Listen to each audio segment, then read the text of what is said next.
Hello friends, welcome to पढ़ाई आपा channel में आपका स्वागत है। पिछले कुछ वीडियो में हम हिस्ट्री को भी जिक्र कर रहे हैं। अगर आप कॉम्पिटिटिव एग्जाम से हैं या हिस्ट्री आपका बेसिक बनाना हो तो आप बहुत अच्छे जगह में आए हुए हैं। तो अगर आपने हमारे चैनल को अभी तक सब्सक्राइब नहीं किया है तो प्लीज़ सब्सक्राइब कर दें और वीडियो को देखने के बाद आप कम से कम ईमानदारी पूर्वक हमारे चैनल को, हमारे इस वीडियो को ज़रूर लाइक करें।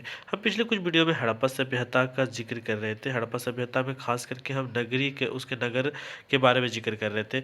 आपसे कुछ डिस्कस हो जाए कि जब हड़प्पा सभ्यता में जब हम नगर का बात करते हैं या हड़प्पा सभ्यता का बात करते हैं या हड़प्पाई लोग की अगर जिक्र करते हैं तो यही मुख्य नगर है जिसके बारे में हम डिस्कस करते रहते हैं। लोग कंफ्यूज ना हो आप कि हड़प्पाई लोग, हड़प्पा सभ्यता ये कोई अलग चीज़ नहीं है। इसमें यही 5 मुख्य जो हम लोगों ने जिक्र किया था, हड़प्पा, मोहनजोदड़ो, चौन्होदड़ो, कालीबंगा और उसके बाद लोथल, ये सारे नगर को मिला करके हड़प्पा सभ्यता बोला जाता है। और हड़प्पाई लोग का अगर बात होता है तो इन्हीं लोगों में से किसी एक सभ्यता से वो जिक्र होता होगा उसका।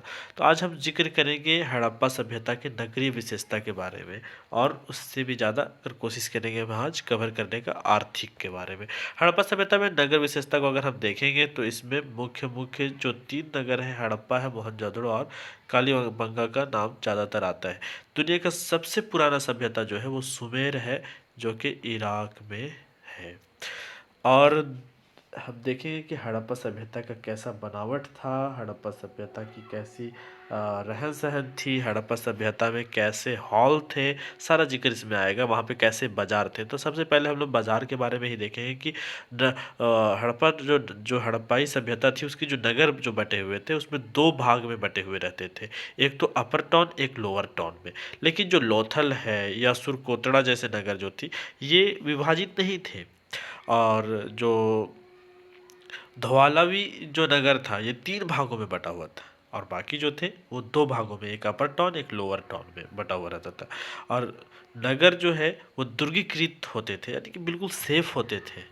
ऐसा नहीं है कहीं पे बहुत ज़्यादा हमला वगैरह होने का चांस हो, क्योंकि ये सारा जो नगर होता था ये ग्रिड सिस्टम में, यानी कि बिल्कुल चारों तरफ से घिरा हुआ, दिखने में एक साइज का सारा मकान दिखे और चारों तरफ से एक जैसा कॉलोनी दिखे, ग्रिड सिस्टम में बसा हुआ होता था। और इस सभ्यता में नगरों की जल निकास प्रणाली बहुत अच्छी होती थी, काफ़ी अच्छी होती थी। खास करके मोहनजोदड़ो की सबसे अच्छा होता था। लेकिन कालीबंगा का अगर जो रिसर्च हुआ है तो कालीबंगा में इस मामले में वो थोड़ा पिछड़ा हुआ है। और इस सभ्यता के मामले में, भवन निर्माण के मामले में, ये बड़े पैमाने पर पकाई हुई ईंट का प्रयोग किया करते थे। और कालीबंगा में भवन निर्माण में पकाई हुई ईंट का प्रयोग नहीं करते थे। हड़प्पा सभ्यता बड़े बड़े भवन के लिए प्रसिद्ध हुआ था। और ये बड़े भवन के मामले में मोहनजोदड़ो जो है वो भी सबसे प्रसिद्ध रहा था, यानी कि मोहनजोदड़ो वाकई में बहुत अच्छी नगर में गिनती होती है। और यहाँ पर इस मोहनजोदड़ो की अगर हम बात करें तो यहाँ पे बहुत सारी चीज़ देखी गई, जो पाई गई। एक तो सभा भवन होती थी, यानी असेंबली हॉल होता था। वहाँ स्नान घर द ग्रेट बाथ के नाम से जो फेमस है। और अन्नागार यानी कि अनाज रखने का बड़ा सा हॉल होता था। इसका सारा प्रमाण अभी भी मिला है। और बाकी जगह में अनाज रखने के लिए भी प्रमाण जैसे हड़प्पा, लोथल और कालीबंगा में भी मिला है। और ये सबसे विशिष्ट यानी अलग अन्नागार हड़प्पा में मिलता था। और हड़प्पा सभ्यता के अब आर्थिक जीवन की अगर हम डिस्कस करें कि आर्थिक जीवन जो थे, निम्नलिखित बिंदु को हम लोग देखेंगे कि वहाँ पे किस तरह के बिजनेस करते थे वो, क्या वो कृषि के मामले में हो या धीरे धीरे फिर वो डेवलप हुआ चांदी, सोना और कांसा वगैरह का। तो सारा चीज़ हम जिक्र करेंगे अभी, आप हमारे वीडियो में आखिर तक बिना स्किप किए हुए बने रहे। हड़प्पा सभ्यता के अगर आर्थिक जीवन की बात करें हम तो हड़प्पा सभ्यता का मुख्य आर्थिक आधार था कृषि। और आज भी इसी का असर हमें इंडिया में नज़र आता है। लोग गेहूँ, जौ, चना, मटर, सरसों जैसे फसल का उत्पाद किया करते थे। गुजरात में चावल का उत्पादन भी किया जाता था, क्योंकि गुजरात के जो रंगून है वो चावल की भूसी, और लोथल में चावल के जले हुए दाने का प्रमाण मिला है। और हड़प्पाई लोग जो हैं वो कृषि के क्षेत्र में जो है अतिरिक्त उत्पादन किया करते थे, बहुत ज़्यादा। और कृषि के लिए वो लोग जो है बहुत सारा डेवलपमेंट भी किए उस वक्त में, बल्कि हल का प्रयोग किया करते थे इसलिए। और वो लकड़ी का हल बना हुआ रहता था उस ज़माने में। और बाद में ये चीज़ जो है खिलौने के रूप में देखा गया कि जो जो पाया गया जो खिलौना वो मिट्टी का खिलौना में वो हल बना हुआ रहता था। और बहुत सारे चीज़ खिलौने से भी प्रमाण मिला, जैसे कि उस ज़माने में क्या मिला नहीं मिला, आगे और डिस्कशन होगा हमारा। फिर जो वहाँ पे एक जूते वगैरह के भी प्रमाण मिले हैं, यानी कि जूता वगैरह का भी बिजनेस होता होगा। फिर हम जो जिक्र कर चुके कि खिलौना के रूप में जो मिट्टी का बना हुआ हल जो होता था वो उस ज़माने में पाया गया था।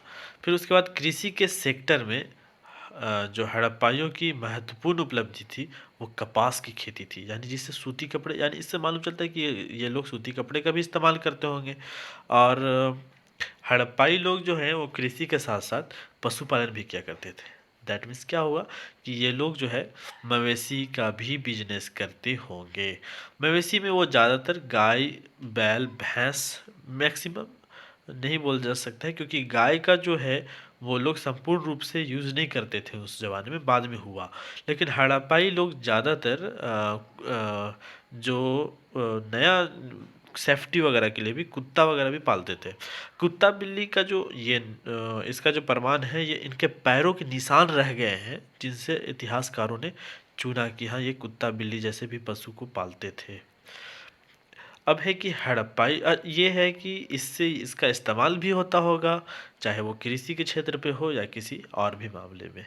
हड़प्पाई लोग जो है घोड़ा का प्रयोग से परिचित नहीं थे, लेकिन जो सुरकोतड़ा है, जो नगर है, वहाँ पे घोड़ा का अस्थि यानी कि उसका हड्डी, बोन का प्रमाण भी मिला है। हड़प्पाई लोग के द्वारा शिल्प कार्य किया जाता था। हड़प्पाई सभ्यता ब्रॉन्ज यानी कि कांसा कांसा ब्रॉन्ज एज सिविलाइजेशन सभ्यता में थे। ये बाद में आए, तांबा के बाद में कांसा में, क्योंकि हड़प्पाई के लोग जो थे तांबा और टीन को मिला करके नया चीज़ बनाया जिसका नाम रखा गया कांसा।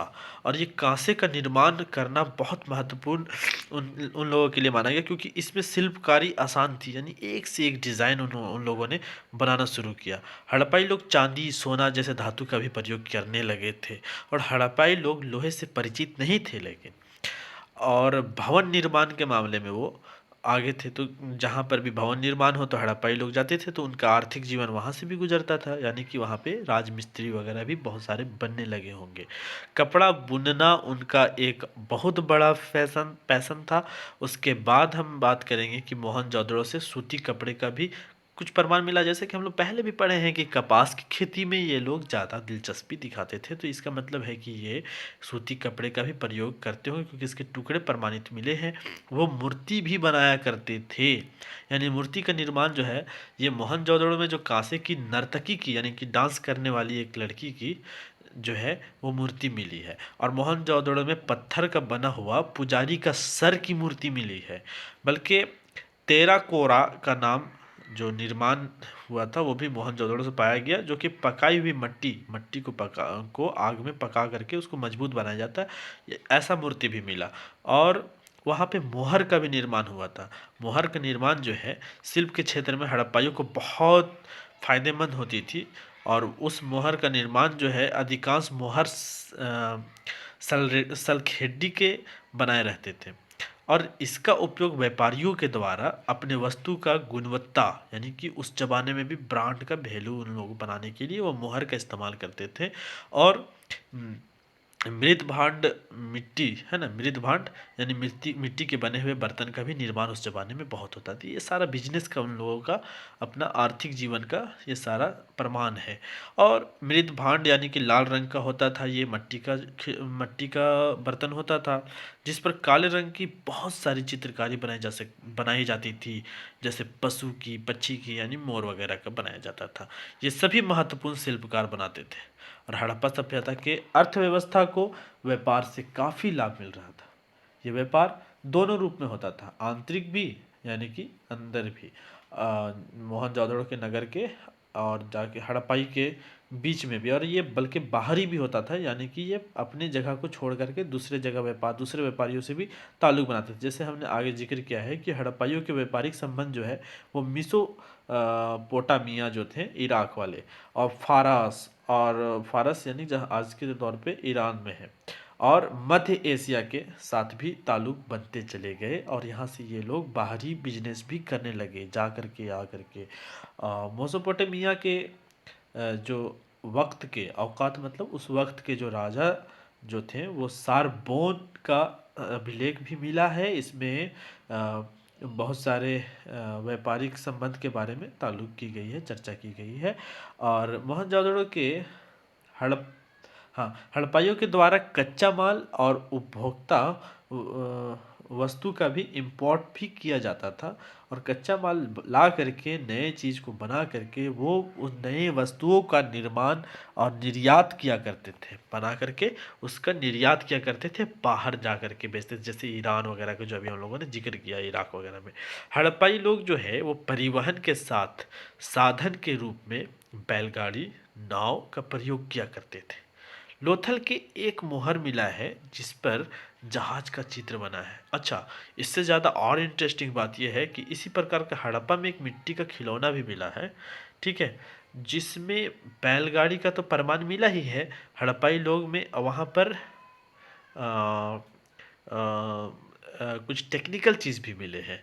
हड़प्पाई लोग लेन देन के सिक्का प्रयोग नहीं किया करते थे, बल्कि लेन देन के वास्तु में वो क्या करते थे कि वास्तु विनिमय प्रणाली में इस्तेमाल करते थे। यानी कि जैसे कि कोई महंगा चीज़, जैसे हम बात करें कि 1 kg सेब दे करके 5 kg का गुआभा यानी अमरूद लिया जा सकता है, उसको लेबल बना देते वो लोग। माप तोल की इकाई के रूप में वो 16 आने आवर्त यानी क्लास का उपयोग किया करते थे। ये थी हमारी डिस्कशन। अब हम अगले वीडियो में जिक्र करेंगे वहाँ के राजनीतिक जीवन के बारे में। अगर हमारे वीडियो आपको अच्छे लग रहे हैं, यूज़फुल लग रहे हैं, तो आप प्लीज़ हमारे चैनल को सब्सक्राइब करें और हमारे वीडियोस को लाइक करते हैं।